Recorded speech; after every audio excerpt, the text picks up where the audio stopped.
പട്ടിക്ക് ബിസ്ക്കറ്റ് കാണിച്ചു കൊടുത്താൽ ഏതാളെ കൂട്ടത്തിലാണെങ്കിലും പട്ടി വാലാട്ടിക്കൊണ്ട് പോകും. അതേപോലെ അഖിൽമാരാറിന് സീറ്റ് കാണിച്ചു കൊടുത്താൽ തെരഞ്ഞെടുപ്പിന്റെ സമയത്ത് ഏത് പാർട്ടിക്കുമാണെങ്കിലും അഖിൽമാരാറ് പോകും.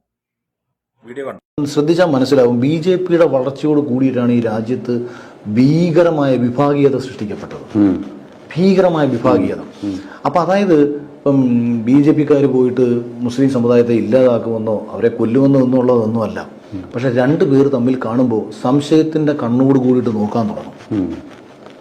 ഇവിടെ ഒരു അഖിൽമാരാരും ഒരു മുഹമ്മദ് ഷഫീഖും കൂടെ തമ്മിൽ കണ്ടാൽ പരസ്പരം കൈ കൊടുക്കുമ്പോൾ പേര് പറഞ്ഞു കഴിയുമ്പോൾ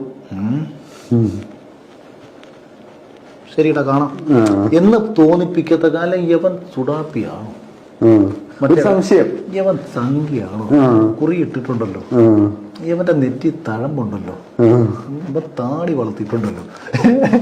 ഇത് ഭയങ്കരമായിട്ട് സൃഷ്ടിച്ചത് BJP ആണ്.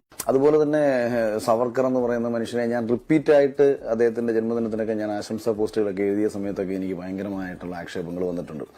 അന്ന് ഞാൻ ചോദിച്ചത് 1950 മുൻപ് ഇന്ത്യ മതേതര രാജ്യമാകുന്നതിന് മുൻപ് ഇന്ത്യക്കുള്ളിൽ ഇന്നത്തെ പാകിസ്ഥാനിലെ മുസൽമാന്മാർ ഉൾപ്പെടെയുള്ള ഒരു കാലത്ത് സവർക്കറുടെ നിലപാടുകളെ ഞാൻ എന്തിനാണ് തള്ളിക്കളയുന്നത്, അല്ലെങ്കിൽ അദ്ദേഹം എന്ന് പറയുന്ന രാജ്യസ്നേഹിയോടുള്ള എൻ്റെ ഒരു സ്നേഹം, അല്ലെങ്കിൽ ഒരുപാട് കാലം ജയിലിൽ കിടന്ന രാജ്യത്തിന് വേണ്ടി പോരാടിയ ഒരാളോട് കാണിക്കുന്ന ഒരു സ്നേഹമൊക്കെ ഞാൻ അങ്ങനെ റിപ്പീറ്റ് പറഞ്ഞിട്ടുണ്ട്. ഒരുപാട് വലിയ ഡെക്കറേഷൻ ഒന്നും വേണ്ട.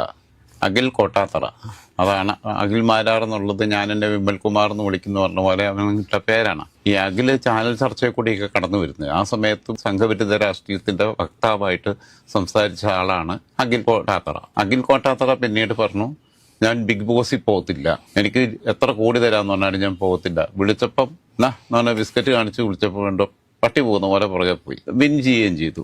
ഇവനൊക്കെ സത്യം പറഞ്ഞു കഴിഞ്ഞാൽ ഈ ഏനാണ് താരത്തിലെ രാജപ്പൻ എന്ന് പറയുന്ന കഥാപാത്രത്തെ അനുസ്മരിപ്പിക്കുന്ന രീതിയിലുള്ള സാധനമാണ്.